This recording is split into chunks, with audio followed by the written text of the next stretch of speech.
के बारे में, सबके बारे में बताया गया इसमें। वेदों के प्रधान अप्राकृतिक शब्द ओमकार भी कृष्ण है। प्रणव ओंकार वेदों का दिव्य सार है, तत्व है। वेदों का पालन करने का अर्थ है वैदिक मंत्रों का कीर्तन करना, और कोई भी वैदिक मंत्र को ओमकार के बिना पूर्ण नहीं है। यहाँ पे बताया गया कि वेदों का प्रधान अप्राकृतिक शब्द ओमकार भी श्री कृष्ण है, भगवान कृष्ण है। इसमें ओमकार सबसे मेन शब्द है, जिसमें ओमकार के बारे में बताया गया। ओम के बिना मुक्ति नहीं मिल सकती। हर शब्द में, हर उस मंत्र में ओमकार सबसे मेन है। ओम के बिना कुछ भी नहीं है। हर मंत्र में ओम है। भगवान कहते हैं हर उसमें ओम ही मेन है। ओम अंतिम समय के समय जो ओम शब्द का उच्चारण करता है वो मोक्ष को प्राप्त होता है। ज्ञान, सारा ज्ञान ओम से है। सारी सृष्टि ओम से उत्पन्न हुई है।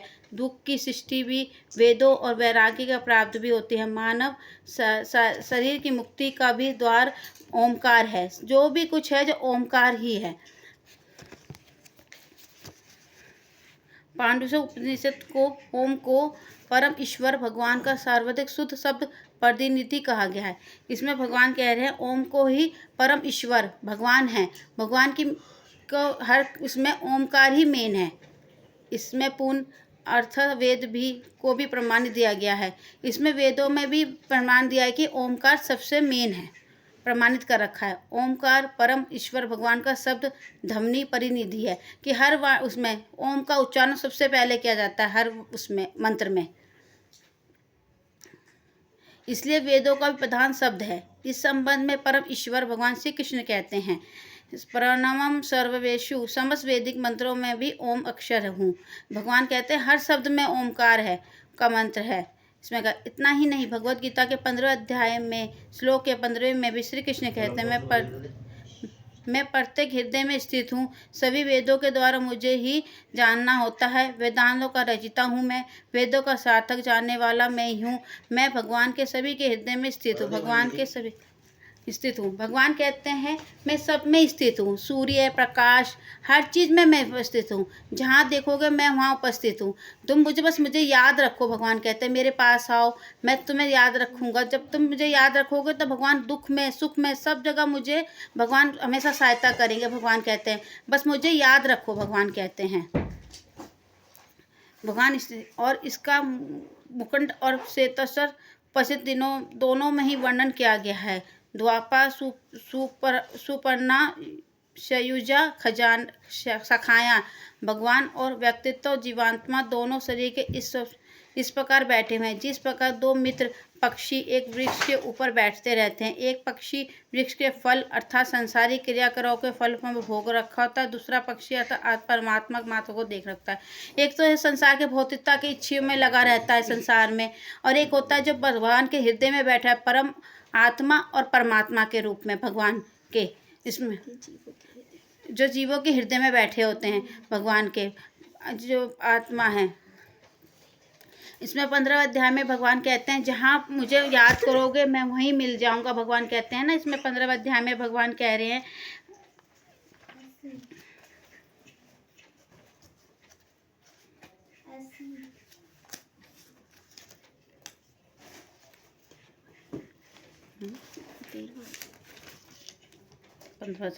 मैं प्रत्येक जीव के में आशीष हूँ, मुझ में ही स्मृति हूँ, ज्ञान की विस्मृति हूँ होती हूँ, और मैं ही वेदों का द्वारा जानने योग्य हूँ। निश्चित मेरे वेदांत का सकलता और समस्त वेदों को जानने वाला हूँ। भगवान कहते हैं मैं सब कुछ को जाने, वेदों में भी हूँ, सब चीज़ में मैं ही हूँ। भगवान यही कहना चाहते हैं कि मुझे बस याद रखो। भगवान कह रहे हैं हर चीज़ में मैं हूँ। भगवान के सबके हृदय में हूँ। आत्मा रूप परमात्मा के रूप में मैं विराजमान हूँ।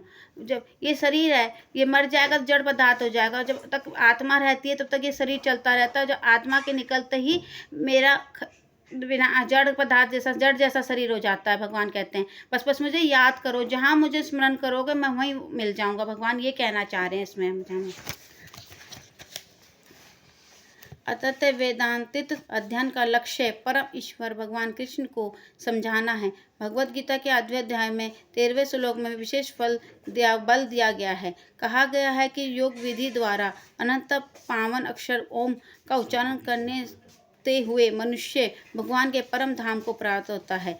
यहाँ पे भगवान बता हैं कि 13वें अध्याय का 8वें अध्याय का 13 श्लोक भगवान बता रहे हैं कि मुझे याद रखो, ओमकार का उच्चारण करने से भगवान परम धाम को प्राप्त होते हैं। भगवान कह रहे हैं ना, ओम का उच्चारण करोगे तो मुझे मोक्ष की प्राप्ति होगी। भगवान ये कहना चाह रहे हैं कि ओम सबसे मेन शब्द है, हर उसमें है ओमकार का मत कि इसमें बता रखे हैं इसका योग अभ्यास। इसमें 8वें अध्याय का 13 श्लोक में भगवान कह रहे हैं कि इस योग अभ्यास से स्थित होकर तथा अक्षरों के परम संयोग यानी ओम का उच्चारण करते हुए यदि कोई भगवान का चिंतन करता है और अपने शरीर को त्यागता है, वो निश्चय रूप से आध्यात्मिक लोक को जाता है। इसमें भगवान कह रहे हैं जो ओम का उच्चारण करता है ओम को, तो वो मेरे धाम को पहुंचता है ओमकार को। इसमें स्पष्ट लिखा हुआ है कि ओम ब्रह्मा और भगवान कृष्ण परस्पर भिन्न भिन्न नहीं है। ओम कृष्ण के निषेधत ध्वनि है। भगवान कह रहे हैं ये ध्वनि जो है ओमकार है, ओम कृष्ण का निविष्ट ध्वनि है, लेकिन हरे कृष्ण को ओम नियंत्रित है। इस युग में कृष्ण महामंत्र सबसे मेन उच्चारण है कि हरे कृष्णा कृष्णा कृष्णा हरे हरे, हरे राम राम राम हरे हरे। हम कितना ही कुछ कर लें, पर जो भगवान के 16 अक्षर का ये महामंत्र है उसको हम अंतिम समय पे भी याद करेंगे, बोलेंगे तो हमको मुक्ति को और भगवान के गोलोक धाम लेके जाएंगे। भगवान ये कहना चाह रहे हैं हमारे को, बस मुझे याद करो, मुझे स्मरण रखो। मैं सब कुछ का पार उतारने के लिए, इस भव्यता से जन्म मृत्यु के चक्कर को पार करने के लिए बस मैं ही हूँ, जो कुछ है मैं ही हूँ। भगवान ये कहना चाह रहे हैं बस मुझे याद रखो हर जगह। इसमें ये बता रहे हैं वेदांत सूत्र में इसका आप नीचे ही ध्यान कर चुके हैं। 4 अध्याय के अधिकरण 4 सूत्र 22 में निश्चित रूप से कहा गया अनावृत्ति शब्द ध्वनि के द्वारा मनुष्य मुक्त हो जाता है। भक्तिमय सेवा द्वारा भगवान को ठीक प्रकार समझने से मनुष्य भगवान के धाम पहुंच सकता है। इसमें बता रहे हैं भगवान भक्तिमय सेवा, भगवान की सेवा करो। भगवान को जैसे सुबह उठाना, भगवान की मंगला आरती करनी, भगवान को भोग लगाना, भगवान की मंदिरों में जाके सेवा करना, प्रसादम सेवा करना, वैष्णव की सेवा करना, उसकी से करोगे तो भगवान कहते हैं कि मनुष्य भगवान धाम जरूर ही जाएगा। भगवान ये कहना चाह रहे हैं कि मनुष्यों को मुक्ति जरूर मिलेगी और मेरे धाम को जरूर पहुँचेंगे। भगवान ये कह रहे हैं बस मेरी सेवा में लगे रहो, मुझे मत भूलो, भौतिकता की ओर मत घूमो, बस आध्यात्मिकता की ओर बढ़ो। भगवान यही हमें कहना चाह रहे हैं। और इस भौतिक संसार में कभी भी वापस नहीं लौट पाओगे। भगवान कह रहे हैं कि इस जन्म मृत्यु के चक्कर में तुम दोबारा फंसोगे ही नहीं। जब मेरे को याद रखोगे, जब भगवान की ओर करोगे तो कभी इस मृत्यु के चक्कर में फंसोगे ही नहीं। ये कैसे संभव है? उत्तर है भगवत नाम के नियंत्रण कीर्तन द्वारा। भगवान ये कहना चाह रहे हैं कि ये कैसे, वो पूछ रहे हैं कि कैसा संभव है प्रभुपाद जी से। प्रभुपाद जी कहते हैं कि भगवान का हरि नाम कीर्तन करो, हर जगह जहाँ भी हो हरि नाम कीर्तन करो, सोते बैठते जब भी टाइम हो बस हरि नाम कीर्तन करो। इसके सिवा हमारे इस मुक्ति का, कलयुग का कोई पार उतारा नहीं है कि इस हरि नाम कीर्तन है। भगवान ये कह रहे हैं। इस तत्व को आदर्श शिष्य अर्जुन के द्वारा स्वीकार किया गया, जिन्होंने योगेश्वर भगवान को श्री कृष्ण के आध्यात्मिक विज्ञान के निष्कर्ष पर पूर्ण रूप से सीखा है। कि अर्जुन जो भगवान के सिखा थे, वो प्रिय सखा थे भगवान के, जो भगवान को सोते बैठते हर टाइम भगवान को याद रखते थे। उस सखा के रूप में भगवान जब सखा थे तब भी भगवान को याद रखते थे, जब भगवान को जान गया कि भगवान है तब भी भगवान को याद करते थे। वो जब सोते थे तब भी भगवान को याद, जब उनकी रोम रोम से भगवान का नाम निकलता था, हरे कृष्ण कृष्ण कृष्ण, हर टाइम भगवान का नाम करते रहते थे। जब वो थे अर्जुन, जो सारे दिन भगवान का नाम जपते थे। श्री कृष्ण को परम ब्रह्मा स्वीकार करते हुए अर्जुन ने उनका संबोधन किया। भगवान को हमेशा परम ब्रह्मा स्वीकार कर लिया उन्हें कि भगवान है। पहले तो वो जानते नहीं थे कि भगवान है। जब भगवान ने उनको उपदेश दिया और कुरुक्षेत्र के युद्ध में भगवान ने कहा, तब उनको ही समझ आया कि भगवान है उसको। तब भगवान को उनको संबोधित करते हैं अर्जुन। विराट रूप दिखाया भगवान ने उनको, विराट रूप में सब चीज़ बताई, तब भगवान वो समझ गए कि भगवान है अर्जुन। तब वो भगवान को समझे कि भगवान है। नहीं तो अर्जुन तो उन्हें सखा रूप में ही देखते थे, तब भी वो भगवान, फिर भी वो भगवान को 24 घंटे बसते रहते थे। हर टाइम सोते बैठते, सोते समय जब भी खूब बसते थे कृष्ण कृष्ण कृष्ण, तब सबसे कहते थे भगवान कहते हैं ऋषिकेश, जगत आपका नाम सुनकर हर्षित हो उठे। तब भगवान को वो संबोधित करें, ऋषिकेश के नाम से संबोधित करें, जिसको सुनकर वो हर्षित हो गए भगवान। इस प्रकार सभी लोग आपने इसी प्रकार सभी लोग आप में अनुरक्त हो जाते हैं। गीता के 11.36 में भगवान कीर्तन के विधि के परम सत्य पर ब्रह्मा को भगवान को समर्पण स्थापित करने के प्रत्यक्ष स्थापना के रूप में प्रमाणित किया है। मात्र कृष्ण नाम के कीर्तन द्वारा आत्मा अपने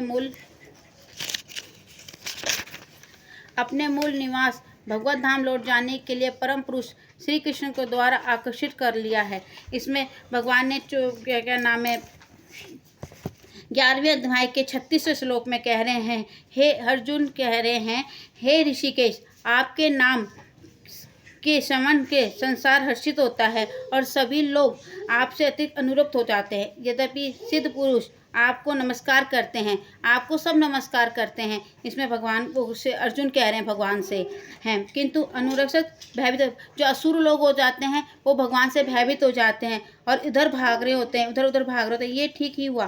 भगवान कह रहे हैं कि जो भगवान के भक्त हैं वो भगवान से कभी नहीं डरते, और जो असुर लोग होते हैं वो भगवान के नाम से भयभीत उठते हैं, वो भगवान के नाम से उधर उधर भागने लग जाते हैं। इसमें ये बताया गया है कि हरि नाम ही सबसे मेन चीज़ है।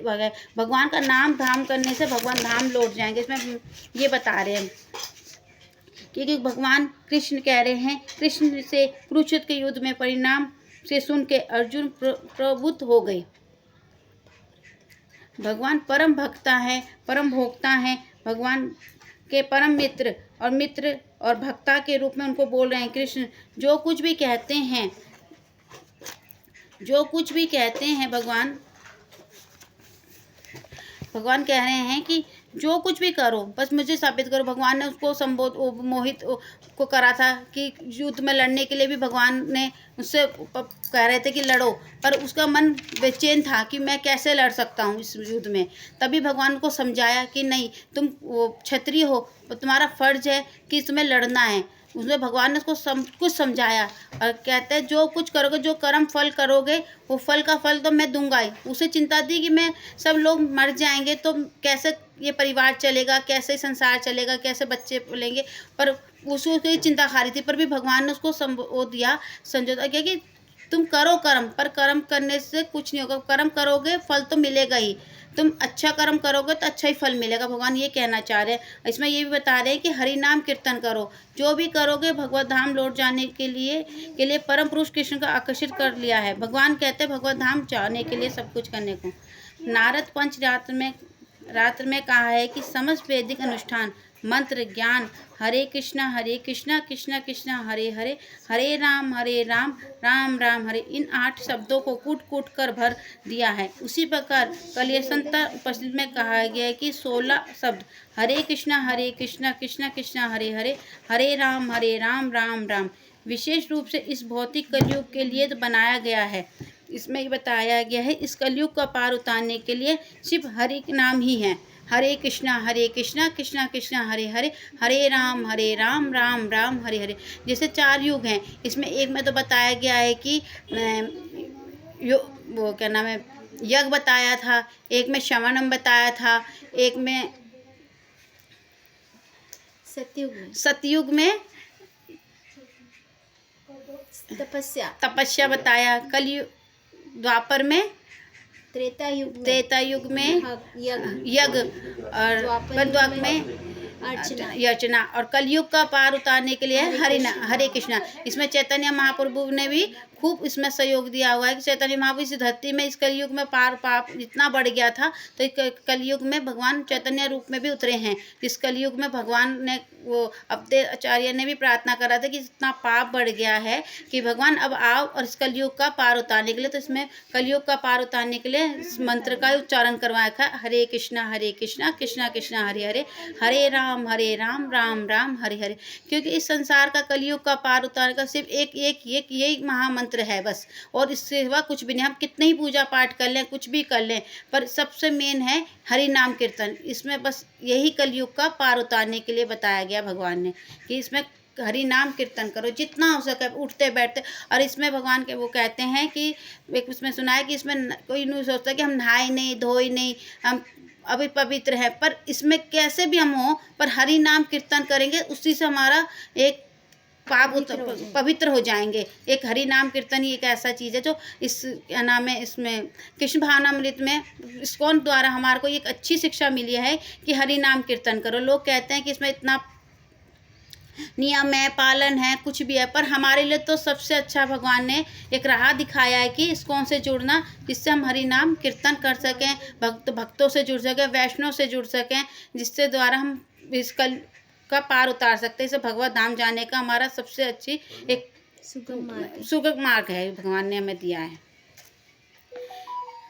ये सब विषय वस्तु प्रेम मेरे ग्रंथ भगवान चैतन्य महाप्रभु का शिक्षा मित्र के अंतर विस्तार के साथ प्रस्तुत किया गया है।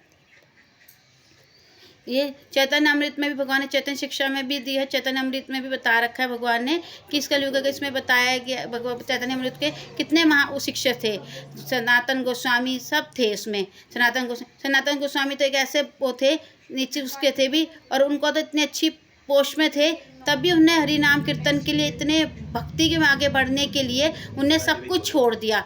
सब कुछ छोड़ा, दोगों की वो भी दत्तार भी खाई, सब कुछ करा, तब भी भगवान उसने भक्ति की ओर आगे अग्रसर रहा। भक्ति की ओर जाने के लिए उन्हें सब कुछ कर दिया। अतएव कीर्तन की विधि न केवल जीवन की व्यवसायिक सिद्धि को पालन करने के लिए दिव्य पद्धति है, परम एक प्रमाणिक वैदिक सिद्धांत भी है। इसका महानतम वैदिक विद्वान और अथवा भक्ति चैतन्य भगवान चैतन्य, जिसने हम लोग श्री कृष्ण का अवतार स्वीकार करते हैं, इसके द्वारा उद्घाटन किया गया है। हमें उन्हें प्रमाणित चरण चिन्हों का अनुसरण कर रहे हैं। इसमें चरितामृत में भी दे रखा है ना, भगवान ने चैतन्य अमृत में भक्ति के बाद उसके बाद हरि नाम कीर्तन के बारे में बता रखा है कि श्री कृष्ण सा कीर्तन परम विजय हो, जो वर्षों के रचित मल के चित्त को मार्जन करने वाले परम जन्म मृत्यु के रूपी महादावलन शांत को करने वाले हैं। ये सब कीर्तन एक मानव के परम कल्याणकारी है। इसमें भगवान बता रहे हैं कि कितने वर्षों द्वारा हमारा मल भरा पड़ा है, पर जो हरि नाम कीर्तन करते हैं, इस सब मल जो मल मार्जन है, जन्म के बारंबार जो मृत्यु को साफ करने वाले हैं। हरि नाम कीर्तन के द्वारा हम कितने पुण्य जन्म के पाप कर रखे होंगे, वो भी हमारा साफ हो जाएगा हरि नाम कीर्तन करने से। इसमें भगवान और भी कह रहे हैं, भगवान नाम के द्वारा अत्यंत सरल से भगवान के पवित्र भगवत प्राप्ति के लिए समर्थ बना दिया है, किंतु इतना दुर्भाग्य है कि मैं आपके नाम का तनि भी अनुराग्य नहीं कर सकता।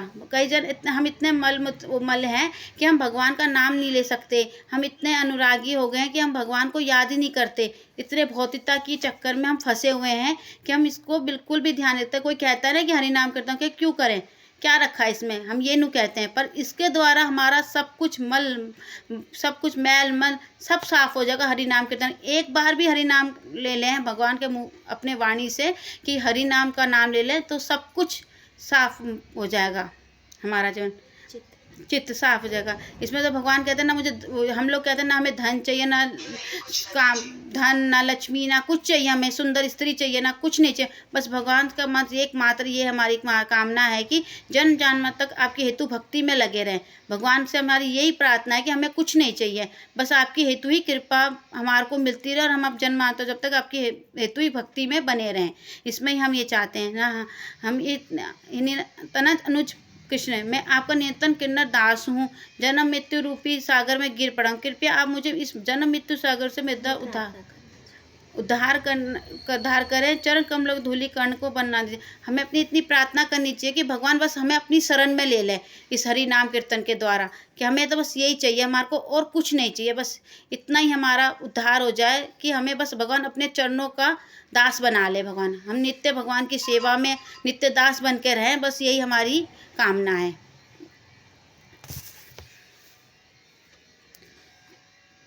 कृष्ण भावनामृत अभियान का कार्य क्षेत्र विश्वव्यापी है। मौलिक आध्यात्मिक स्तर पर सनातन ज्ञान आनंद परिपूर्ण जीवन को प्राप्त करने की विधि कोरी तथा सूक्ष्म सिद्धांत नहीं है। कृष्ण भावना ही हमारी एक मौलिक केंद्र है भगवान कृष्ण भावना का, जो इस्कॉन मंदिर हमारे लिए बनाया गया भगवान ने, जो हम इसके द्वारा मंदिर की सेवा में सब में लगे रहते हैं। प्रभुपाद जी ने हमारे को एक अच्छा राह दिखाया है कि कृष्ण भावना में जुड़ने के लिए, क्योंकि इसके द्वारा हम सनातन ज्ञान आनंद परिपूर्ण जीवन को प्राप्त कर सकते हैं।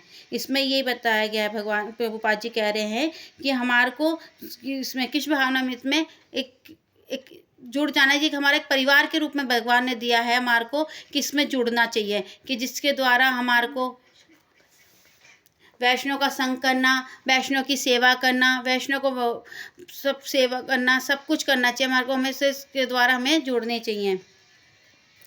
वेदों में पारमार्थिक जीवन का वर्णन सिद्धांतिक सूक्ष्म निरंतर रूप में नहीं किया गया है। वेदों का लक्ष्य विशुद्ध भगवत प्रेम की उत्पत्ति मात्र ही है और इस सुगम निष्कर्ष पर व्यापारिक अनुभूति कृष्ण भावनामृत अभियान अर्थात हरे कृष्ण मंत्र कीर्तन द्वारा होता है। ये जो अभियान बनाया गया है भगवान, उसमें प्रभुपाद जी ने बनाया है कृष्ण भावनामृत अभियान। इसमें बस एक मेन मूल कारण है कि श्रवणम कीर्तनम ये करो और हरि नाम कीर्तन करो, जितना हो सकता है हमें हरि नाम कीर्तन नवता भक्ति करो। नवता भक्ति श्रवणम कीर्तनम स्मरणम पादसेवम अर्चनम वंदनम संख्या दास्य आत्मनिर्वृतम। हमें 9 विधि अपनाना चाहिए भगवान की सेवा के लिए, सब कुछ करना चाहिए।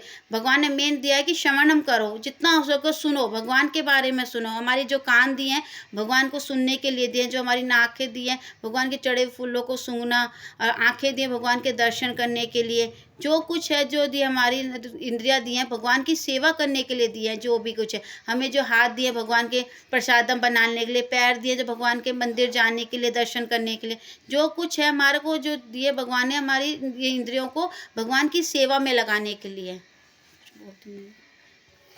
हरे कृष्णा माता जी, मैं ठीक कह रही हूँ माता जी? और कुछ हो तो आप ऐड कर लीजिए माता जी। बिंता माता जी आप कुछ कहिए। बहुत सुंदर माता जी, बहुत एनर्जी के साथ आप बोल रही हैं। बहुत ही सुंदर है, बहुत सुंदर बोल रही माता जी। आप कुछ और क्या स्पीड बहुत हाई है। मैं तो पकड़ नहीं पा रही कहाँ से आप पढ़ रही हैं, लेकिन बहुत अच्छा कर रही माता जी। धन्यवाद माता जी, कंटिन्यू करिए माता जी। थोड़ा धीरे धीरे पढ़ो। आध्यात्मिक साक्षात्कार का लक्ष्य केवल एक है और वो है भगवान का प्रेम और अप्राकृतिक विषय को समझने के में वेद को एक ठोस सर्वमुखी इकाई और कार्य करते हैं। प्रामाणिक वेदों मार्ग से शिक्षा अतिरिक्त है। आवाज कट रही है माता जी आपकी।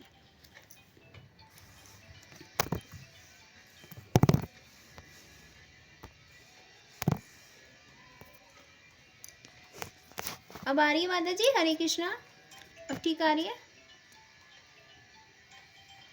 हरे कृष्णा माता जी आवाज आ रही है? जी माता जी। आध्यात्मिक संस्कार का लक्ष्य केवल जी माता जी आ रही है आवाज। लक्ष्य केवल एक है और वो है भगवान का प्रेम और अप्राकृतिक विषय को समझने के में वेद को एक ठोस सर्वमुखी इकाई का कार्य करते हैं। प्रामाणिक वैदिक मार्ग में शिक्षातीत अतिरिक्त है। विभिन्न दलों के अपूर्ण विचार ही भगवद गीता का खंडित रूप देते हैं। वेदों को प्रस्तुत किया गए विधि प्रतीक होने वाले समस्त प्रस्तावों का मध्य समन्वय करने वाले समाधानात्मक तत्व वेदों का सार अर्थात कृष्ण भावनामृत भगवत प्रेम है। आपको पूर्ण धन्यवाद देता हूँ। आप ही स्वामी एवं भक्ति वेदांत हैं। यहाँ पे आध्यात्मिक शास्त्र का लक्ष्य केवल एक ही बताया कि भगवान का प्रेम जो है भगवान का प्रेम ही है। अतः अप्राकृतिक विषय को समझने में वेद को एक ठोस सर्वमुखी इकाई का कार्य करते हैं। इसमें बताया गया है कि भगवान ही सब कुछ है, जो वेदों में ठोस प्रकार से दे रखा है कि जो कुछ है इसमें वेदों को में ही जो भगवान के बारे में बता रखा है। ये हम गलत नहीं बता सकते कि वेदों में गलत दे रखा है, सब कुछ सही बता रखा है। भगवान को ज्ञान के बारे में भगवान के सब कुछ दे रखा है। भगवद गीता के उसमें बता रखा है कि भगवान को जो भी है सब भगवान ही हैं, भगवान ही सब कुछ करने वाले हैं, भगवान ही हमारे कहते हैं इसमें बता रखे। इसमें भगवान ही हमारे इसमें भगवान के मुख की मीठी वाणी, भगवान के मुख की वाणी है। ये सब कुछ भगवान ही सब कुछ बताते हैं हमारे को ये कुछ करने को कि भगवान ही है हमारे लिए। प्रामाणिक वैदिक मार्ग में शिक्षित अतिरिक्त विभिन्न दलों के पूर्ण विचार में भगवद गीता का खंडित रूप देते हैं। वेदों को प्रस्तुत किए गए विभिन्न प्रतीक होने वाले समस्त प्रस्तावों का मध्य समानता करने वाले समाधान तत्व को वेदों का सार अर्थात कृष्ण भावनामृत में है।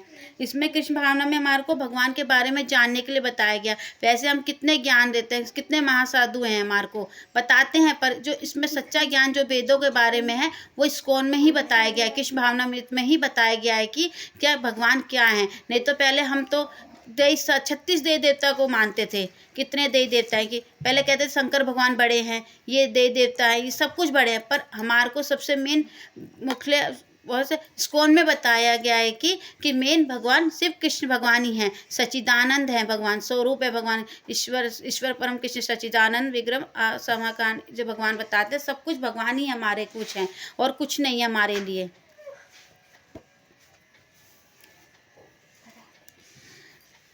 8 फरवरी 1970 में स्वामी AC भक्तिवेदांत। प्रिय स्वामी जी, आपके 30 जनवरी को लंबे और रोचक पत्र भेजने की कृपा के लिए आपको अतक धन्यवाद। साथ भेजी गई ब्रेक टू गॉड में प्रतीक गॉड हर्ट के प्रतीक के लिए भी धन्यवाद। अभी तक मैंने यह आपके संघ के सदस्यों के साथ हुई चर्चा की है, परंतु मेरे दृष्टिकोण से वे पूर्ण रूप से संतोषजन नहीं हुआ। परंतु अब मेरे पास आपका कहीं अधिक प्रमाणित पत्र है, जिसके फलस्वरूप ये चर्चा उच्च स्तर पर पहुंच गई है। इतना होने का पश्चात भी मुझे भय है कि आप मुझे विश्वस्त नहीं किया है कि वे सब शास्त्र जो आपके उद्धृत किए हैं केवल कृष्ण नाम कीर्तन ही निर्धारित करते हैं। मैं उसमें से केवल सर्वाधिक महत्वपूर्ण शास्त्र का संदर्भ देता हूँ। भगवद गीता 9.14 में कीर्तनांत का अर्थ कृष्ण नाम का कीर्तन ही नहीं, इसका अर्थ यश, कीर्तन, गान, चर्चा के साथ ही साथ गीता, श्लोक, वर्णन अथवा वार्तालाप हो सकता है। टीकाकारों ने इस शब्द को इसी रूप में लिया है। शंकर अपनी टीका का इस शब्द को केवल पुनरावृत्ति भर करते हैं, परंतु आनंद गिरी ने अपनी व्याख्या में कीर्तन के वेदांत श्रवण प्रवण जप की श्रेणी से रखा है। इसका अर्थ ये हुआ कि वेदांत का श्रवण करना और ओम का जाप करना। ओम श्री कृष्ण है, ये भगवद गीता में कहा गया है, परंतु यहाँ पर श्री कृष्ण का कई दूसरी वस्तु के रूप में भी परिचय दिया गया है, जो श्रमित है।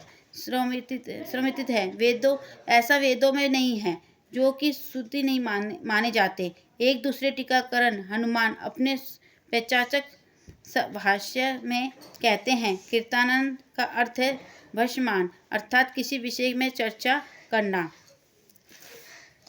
इसका मतलब कैसे समझाऊं? यहाँ थोड़ा तुम समझवा दो। कौन सा? यहाँ से सेकंड लेटर ना। हाँ। आपकी 30 जनवरी के लंबे एवं रोचक पत्र भेजने की कृपा के लिए आपको अत्यंत धन्यवाद। साथ भेजी गई बैक टू गॉड हेड की प्रति के लिए भी धन्यवाद। अभी तक मैंने यहाँ आपके संघ के सदस्यों से कुछ चर्चाएं की, परंतु मेरे दृष्टिकोण से वे पूर्ण रूप से संतोषजनक नहीं रही। परंतु अब मेरे पास आपका कहीं अधिक प्रमाणिक पत्र है, जिसके फलस्वरूप ये चर्चा उच्च स्तर तक पहुंच गई है। यहाँ पे जैसे आगे के पत्र में प्रभुपाद जी ने इनको समझाया है, जेटी स्टॉल जो है वो भगवद गीता को बस एक वैदिक साहित्य मान रहे थे और कुछ भी नहीं। लेकिन जैसे प्रभुपाद जी यहाँ बता रहे हैं कि जो भगवद गीता है वो भगवान से मुख से निकली वाणी है और वो ही हमारे जीवन का परम आधार है। जैसे यहाँ पे आगे के लेटर में प्रभुपाद जी ने हमें बताया है कि जो ये कीर्तन है, ये विधि न केवल जीवन की व्यवहारिक सिद्धि प्राप्त करने की दिव्य पद्धति है, वरन एक प्रामाणिक वैदिक सिद्धांत भी है, जिसका महत्व वैदिक विद्वान एवं भक्त भगवान श्री चैतन्य के उद्घाटन किया गया है। जैसे कि माता जी ने बताया कि जो चैतन्य महाप्रभु हैं वो कलयुग में लोगों का उद्धार करने के लिए ही अवतरित हुए थे और उन्होंने ही हमें ये महामंत्र दिया है जो कलयुग का तारण मंत्र है, जिसे कहते हैं ना, कलो नास्तेव नास्तेव गतिरंधर, यानी कलयुग में और कुछ भी नहीं है, एक ये महामंत्र ही है जो हमें इस कलयुग से पार उतार सकता है। साथ ही में जैसे ये बताया कि मौलिक आध्यात्मिक स्तर के सनातन ज्ञान तथा आनंद से परिपूर्ण जीवन को प्राप्त करने की विधि भी यही है। ये कोई सूक्ष्म सिद्धांत नहीं है। यानी कि अगर हमें सनातन, यानी सनातन का मीन्स ये हुआ कि जो पहले है, था और रहेगा।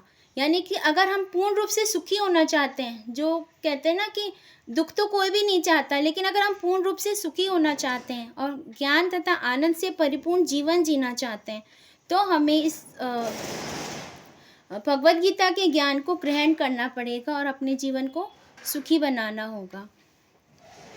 तो यहाँ पे जो जेटी स्टॉल है वो यही बता रहे हैं कि आपने जो मुझे पत्र भेजा, उसमें जो आपने जो चर्चाएं की हैं और जो बैक टू होट पत्रिका भेजी थी, उसके लिए वो उनका धन्यवाद दे रहे हैं। और जब उन्होंने जो पहले पत्र भेजे थे उसकी चर्चाएं उन्होंने अपने संघ के सदस्यों से की, तो वो उनको कन्विंस्ड नहीं कर पाए थे। लेकिन जब उनका ये प्रमाणिक पत्र, यानी जो प्रभुपाद जी ने वेदों के आधार पे जो उनको तथ्य प्रदान किए कि भगवद गीता असल में है क्या, जो वेदों शास्त्रों में भगवान ने जैसे लिखा है, तेषा सतयुक्ताना ददामि बुद्धि योगना पयंती ते, जैसे बता रहे हैं कि जो लोग मुझे निरंतर प्रीतिपूर्वक भजते हैं, उनका मैं उद्धार करता हूँ, वो जो मेरे प्रिय भक्त हैं। जैसे कि यहाँ पे एंड में पत्र में प्रभुपाद जी ने लिखा है कि प्रमाणिक वैदिक मार्ग में शिक्षार्थी के अतिरिक्त विभिन्न दलों के अपूर्ण विचार ही भगवद गीता को खंडित रूप देते हैं। वेदों में प्रस्तुत किए गए विदित प्रतीत होने वाले समस्त प्रस्तावों के मध्य समय करने वाला समानात्मक तत्व वेदों का सार अर्थात कृष्ण भावनामृत ही है। यहाँ पे प्रभुपाद जी हमें यही बता रहे हैं कि जैसे भगवान को पाने के लिए दो ही चीज़ें हैं। एक तो है वैष्णव सेवा।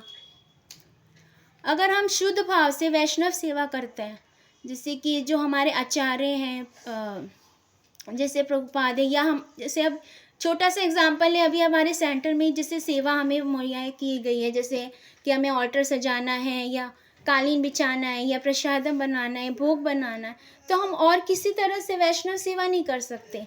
इसी तरह से कहते हैं, जैसे हमें आगे भी हमने पढ़ा था ना, विपु सेवा या वाणी सेवा। वाणी सेवा हम इस तरह कर सकते हैं कि उनके कहे हुए कथनों को मानकर, उनके ऊपर अनुसरण करके। और विपु सेवा तो हम नहीं कर सकते, लेकिन वाणी सेवा कर सकते हैं। और वैष्णव सेवा हम ऐसे कर सकते हैं कि अपने जैसे मंदिर में जाके या अपने सेंटर में जाके हम वैष्णव के साथ मिलके जो सेवा करते हैं या भगवान की जो सेवा करते हैं, जैसे माता जी ने बताया भोग लगाना, भगवान को नहलाना, भगवान को सजाना, भगवान के लिए सुंदर वस्त्र तैयार करना। इसी तरह जैसे अगर हम भगवान को पाना चाहते हैं तो दो ही चीज़ें प्रभुपाद जी ने हमें बताई गई है। एक तो वैष्णव सेवा और दूसरा है शुद्ध नाम जप करना, श्रवण करना, भगवद गीता भागवतम का अध्ययन करना।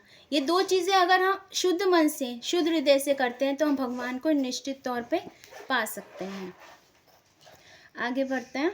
इतना होने के पश्चात भी मुझे भय है कि आपने मुझे विश्वस्त नहीं किया है कि वे सब शास्त्र जो आपने उद्धृत किए हैं केवल कृष्ण नाम का कीर्तन ही निर्धारित करते हैं। मैं उनमें से केवल सर्वाधिक महत्वपूर्ण शास्त्रों का संदर्भ देता हूँ। भगवद गीता 9.14 में कीर्तन्य का अर्थ कृष्ण नाम का कीर्तन ही नहीं है। इसका अर्थ यश, कीर्तन, गान, चर्चा के साथ ही साथ गीत, श्लोक, वर्णन अथवा वार्तालाप हो सकता है। टीकाकारों ने इस शब्द को इसी रूप में लिया है। शंकर अपनी टीका में इस शब्द की केवल पुनरावृत्ति भर करते हैं, परंतु आनंदगिरी ने अपनी व्याख्या में कीर्तन को वेदांत श्रवण प्रणव जपस्व की श्रेणी में रखा हुआ है। इसका अर्थ हुआ वेदांत का श्रवण करना और ओम का जप करना। ओम श्री कृष्ण है, ये भगवद गीता में कहा गया है, परंतु वहाँ कृष्ण का कई दूसरी वस्तुओं के रूप में भी परिचय दिया गया है जो स्मृति है। ऐसा वेदों में नहीं, जो कि श्रुति माने जाते हैं। एक दूसरे टीकाकार हनुमान अपने पेशाच भाष्य में कहते हैं कि कीर्तनियत का अर्थ है भाषमान, अर्थात किसी विषय में चर्चा करना। यहाँ पे वो मतलब इस चीज़ को एग्री कर रहे हैं कि वेदांत में जो श्रवण करना और ओम का जप करना, यानी कि जैसे कि आगे माता जी ने भी बताया कि ओम स्वयं कृष्ण भगवान ही है। ओम एक दिव्य ध्वनि है जिससे हम लोग कृष्ण को पा सकते हैं। कृष्ण को हम वो कृष्ण ही, साक्षात कृष्ण ही है। जैसे आचार्यों ने बताया है कि अगर अंतिम समय में भी ओम का नाम लेते हैं तो भी हम भगवत धाम पहुँच सकते हैं। यहाँ पे जैसे दो चीज़ें बताई गई हैं, श्रुति और स्मृति। श्रुति का मतलब तो ये होता है कि जो अपरिवर्तनीय है, मतलब जो साक्षात है, जो भगवान से मुख से निकली हुई वाणी है, जो पूर्ण रूप से सत्य भगवान की वाणी है। और स्मृति वो है जो अपरिवर्तनीय है, यानी कि जो उनको आचार्यों ने जो भगवान की वाणी है उसको समझ के अपने शब्दों में जो हमें समझाया है उसको स्मृति कहते हैं। यानी कि श्रुति और स्मृति में कोई भेद नहीं है। जैसे कि कोई ज्ञान है, आप ये कहोगे माँ ने ज्ञान बड़े बेटे को दिया है और वही बेटा और अपने छोटे भाई को वही ज्ञान दे रहा है, तो आप उसको स्मृति समझेंगे। ज्ञान में कोई भेद नहीं है, लेकिन उनके बताने में जो उन्होंने जो शब्दों का हेर फेर किया है या शब्दों का प्रयोग अलग तरीके से किया है, लेकिन उसका जो मर्म है वही है। उसी चीज़ को हम श्रुति और स्मृति के रूप में समझेंगे। ठीक है माता जी, आगे आप करेंगे। यहाँ से कर लो, यहाँ से करो। मैं सोचता हूँ कि इस शब्द को वास्तविक अर्थ है अधिक महत्वपूर्ण यह है, ये संपूर्ण श्लोक के अनुसार सभी को सदा के ही कीर्तन का संलग्न रहना ही आवश्यक नहीं है, परंतु केवल इतना ही है कि कुछ महात्मा ऐसे कहते हैं कि ये अगले श्लोक में स्पष्ट हो जाएगा कि जो कहता है कि अन्य दूसरे लोग अज्ञानतमा ज्ञान के अनुसार मेरा पूजन करते हैं। भगवद गीता का एक उदार ग्रंथ है और वो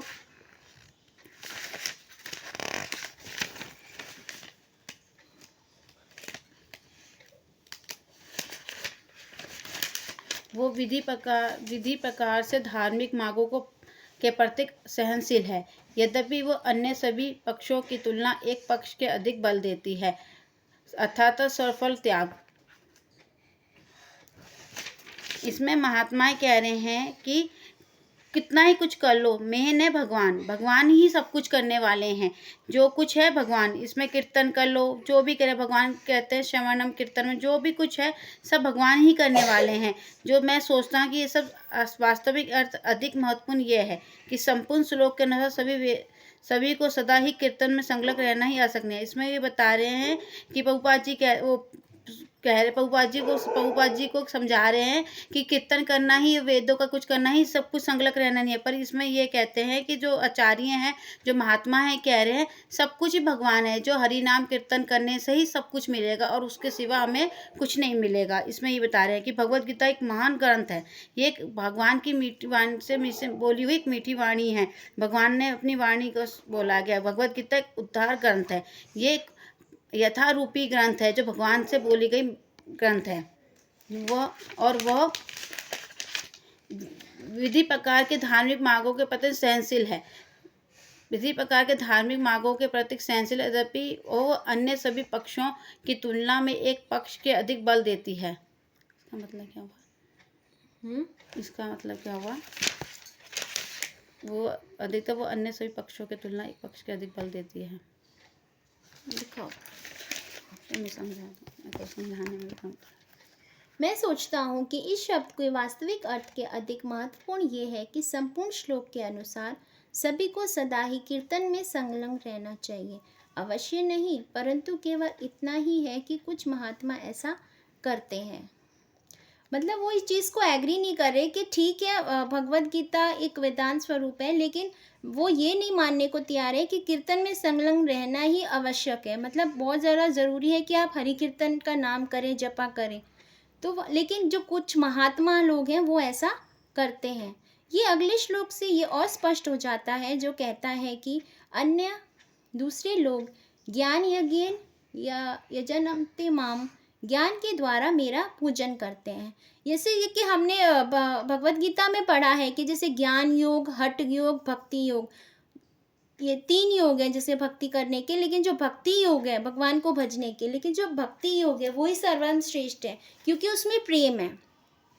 भक्ति हम कैसे करते हैं? भगवान के नाम, रूप, गुण, लीला, अवतार, इन सब का स्मरण करते हुए, भगवान के जैसे 6 ऐश्वर्य हैं उनको स्मरण करते हुए, भगवान को कहते हैं ना कि भगवान को समझते हुए अगर हम भक्ति करते हैं तो हम हृदय से भक्ति करते हैं, उनके हृदय से सेवा करते हैं, क्योंकि हम ये समझते हैं कि अगर हम भगवान के प्रिय हो जाएंगे तो हम इस जीवन मृत्यु के सागर से सागर से पार हो जाएंगे। तो यहाँ पे वो ये बता रहे हैं कि जो ज्ञान के द्वारा मेरा पूजन करते हैं, मतलब जैसे कि हम भौतिकता में कह सकते हैं, जैसे कि हम लोग पहले जब इस्कॉन से नहीं जुड़े थे तो हम लोग भी ज्ञान की तरह मतलब पूजा तो करते थे। हम ये सोचते थे कि देवता हैं, भगवान है, अगर हम ये करेंगे, ये चढ़ाएंगे, ये दान देंगे तो हमें ये फल मिलेगा, हमारा बिजनेस बढ़ेगा या हमारा सुख आएगा हमारे पास। तो जो ज्ञान योगी हैं उनके बारे में यहाँ पे बताया गया है। भगवत गीता एक उदार ग्रंथ है और वह विविध प्रकार के धार्मिक मार्गों के प्रति सहनशील है। यानी कि एक उदार ग्रंथ है जो भगवत गीता है, वो सभी को कहते हैं ना तारने वाली है, और वो जो विविध प्रकार के धार्मिक मार्गों के प्रति सहनशील है। यानी कि जैसे कि कल भी हमने पढ़ा था, जो चाहे किसी भी धर्म का हो, लेकिन अगर वो भगवत गीता का अध्ययन करता है, वो भगवान कृष्ण को बचता है, तो कहते हैं ना कि जैसे कल भी माता जी ने बताया था एक ईश्वरवाद, यानी कि भगवान तो एक ही है, बाकी सब देवी देवता हैं। अगर इस चीज़ को सामान्य मनुष्य ये समझ ले, चाहे वो किसी भी धर्म से जुड़ा हो, तो उसका उद्धार निश्चित ही है। यद्यपि वे अन्य सभी पक्षों की तुलना में एक पक्ष पर और अधिक बल देती है, वह है अर्थात सर्वफल त्याग। यानी कि भगवत गीता हमें क्या सिखाती है? त्याग। त्याग किस चीज़ का? अपने कर्मों के फलों का। यानी कि हम जो भी कर्म करते हैं वो हमें भगवान के लिए करने हैं, अपने लिए पर्सनल एडवांटेज के, पर्सनल कहते हैं ना बेनिफिट के लिए हमें कुछ नहीं करना। जैसे अभी भौतिकता में होते हैं तो हम अगर भी कोई भी काम करते हैं तो हम ये सोचते हैं कि हमें ज़्यादा प्रॉफिट हो या इससे हमें बहुत ज़्यादा मान सम्मान मिले। लेकिन भगवत गीता हमें क्या सिखाती है कि हमारा कुछ भी नहीं है, इवन ये शरीर भी हमारा नहीं है। तो इसको जो हमें एक शरीर को भी कहते हैं ना कि एक भगवान की सेवा में हम लोगों को खुद को समर्पित कर देना है। जो भगवान ने हमें इंद्रियां दी हैं उनको भगवान की सेवा में लगाना है। जो हमारे पैर हैं उनको हमें भगवान के मंदिर तक ले जाने में ले जाना है। और जो भगवान ने हमें बल दिया है या धन दिया है, जो भी, उसको भी हमें भगवान की सेवा में लगाना है। मतलब अपना कुछ भी ना समझते हुए, खुद को परम भोक्ता ना मानते हुए, जो ईश्वर है, जो कृष्ण भगवान है, वो ही परम भोक्ता है और हमें खुद को उनकी सेवा में लगाना है। और वो कैसे? त्याग के रूप में, त्याग करके, यानी कर्म फलों का त्याग करके, यानी खुद के बारे में ना सोचते हुए हमें भगवान के बारे में हर पल सोचना है। कहते हैं ना, never forget Krishna, always remember Krishna. अतः वेदांत सूत्र के अंतिम सूत्र में अनावृत्ति शब्दार्थ में शब्द का अर्थ शास्त्रीय वेदों के प्रकाश ज्ञान से है, जैसा कि संदर्भ एवं टीकाकारों के द्वारा स्पष्ट दिया गया है। शंकर इसे समर्थन में कई श्लोक उद्धृत करते हैं, जिनके अंत में इत्यादि शब्द भय इन आता है। श्री शंकर इन सूत्र में शब्द का अर्थ मंत्रार्थ,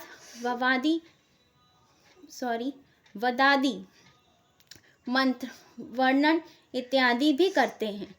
वाचस्पति मिश्र भामती में इसका समर्थन करते हैं एवं इसके आगे एक विरोधी विचार को जोड़कर और अधिक स्पष्ट करते हैं कि इसके विपरीत विचारधारा श्रुति स्मृति विरोध, श्रुति और स्मृति के विरुद्ध है। आपके दयापूर्ण ध्यान के लिए एक बार पुनः धन्यवाद देता हूँ। आपका ही अपना जेफी स्टॉल। तो यहाँ पे इस पत्र से हमें यही समझ में आता है कि जैसे प्रभुपाद जी ने हमें बताया है कि जो हमारा जो भगवत गीता का ज्ञान है, जो हमारा हरि कृष्ण जो ये हम करते हैं, कीर्तन करते हैं, ये सूक्ष्म ज्ञान नहीं है, ये वास्तविक वेदों से निकला हुआ ही ज्ञान है, और जो भगवान की यथारूप वाणी ही है, जो चीज़ हमें समझनी है, जो यहाँ पे वो जी.एफ. स्टोल को समझाना चाह रहे हैं कि वो कितनी ज़रूरी है जन सामान्य को पथभ्रष्ट होने से बचाने के लिए। हरे कृष्ण माता जी, मुझे इतना ही समझ में आया। अब आप थोड़ा प्लीज़ इस पे और थोड़ी सी राय दीजिए विनीता माता जी।